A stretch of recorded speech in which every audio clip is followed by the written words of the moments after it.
वरखेडी येथे बहिरम महाराज यात्रोत्सव मोठ्या उत्साहात साजरी। 12 गाडी ओढण्याची परंपरा कायम। याबाबत अधिकृत असे की गेल्या अनेक वर्षापासून धुळे शहरालगत असलेल्या वरखेडी येथे बहिरम महाराज यात्रोत्सव मोठ्या उत्साहात पार पडत असते। सदर यात्रोत्सव ही गुढीपाडवा सणानिमित्त गुढीपाडवा सणाच्या दिवशीच या ठिकाणी बहिरम यात्रोत्सव मोठ्या उत्साहात पार पडत असतो। गेल्या अनेक वर्षापासून या ठिकाणी 12 गाडी ओढण्याचा परंपरा आजतागायत सुरू असून त्यानिमित्ताने यावर्षी या ठिकाणी या वर्षीचे यात्रोत्सवाचे मानकरी म्हणून संजय मोरे हे होते। तर मोठ्या उत्साहात या ठिकाणी 12 गाडी ओढून यात्रोत्सव पार पडला। यावेळेस लोकनाट्य तमाशा मंडळाचे देखील आयोजन करण्यात येत असते। तर मोठ्या संख्येने बाहेरगावी गेलेले भाविक भक्त या ठिकाणी वरखेडी येथील बहिरम महाराज यात्रोत्सवानिमित्त नातलग देखील या ठिकाणी गावी परततात व यात्रोत्सवात सहभागी होऊन या ठिकाणी बहिरम महाराजाचे दर्शन घेऊन यात्रोत्सवाचा लाभ घेत असतात। तर या ठिकाणी यात्रोत्सव निमित्त विविध खेळणी, पाळणे, फरसाण यासह विविध दुकाने थाटलेली असतात। तर अतिशय उत्साहात बहिरम महाराज यात्रोत्सव या ठिकाणी पार पडत असतो। त्यानिमित्ताने या ठिकाणी बहिरम महाराज यात्रोत्सवाची कमिटी स्थापन करण्यात येते व दरवर्षीचे मानकरी या ठिकाणी निवडण्यात येत असतं। यावर्षीचे संजय मोरे म्हणून मानकरी होते। तर संपूर्ण या यात्रोत्सवासाठी संपूर्ण ग्रामस्थ यांचे देखील सहकार्य लाभत असते। तर प्रसंगी या ठिकाणी देवराम माडी, शांताराम चौधरी, ईश्वर धनगर, सुनील जाधव, ईश्वर मराठे, पप्पू चौधरी, सुनील निकम, आबा मराठे आदी सर्व पदाधिकारी यांच्यासह ग्रामस्थ यांनी या कार्यक्रमासाठी यात्रोत्सवासाठी अथक परिश्रम घेतला।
प्रभू रामचंद्र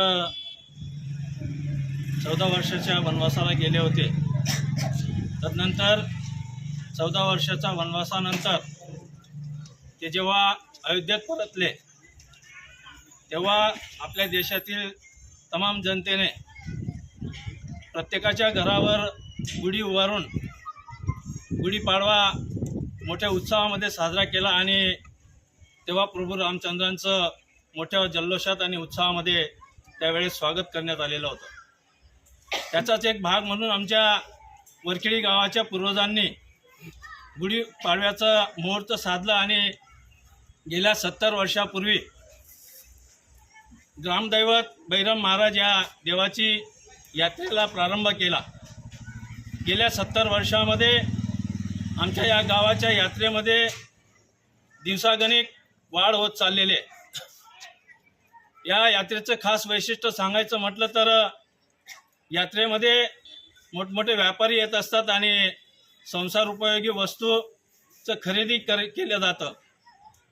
दुसरं खास वैशिष्ट्य सांगायचं म्हटलं तर आमच्या गावामध्ये 12 गाडी ओढण्याचा कार्यक्रम मोठ्या उत्साहामध्ये साजरा केला जातो. गुढीपाडव्याच्या 15 दिवस अगोदर गावाची मीटिंग बोलावली जाते आणि त्या मीटिंगमध्ये भगतची निवड करण्यात येते.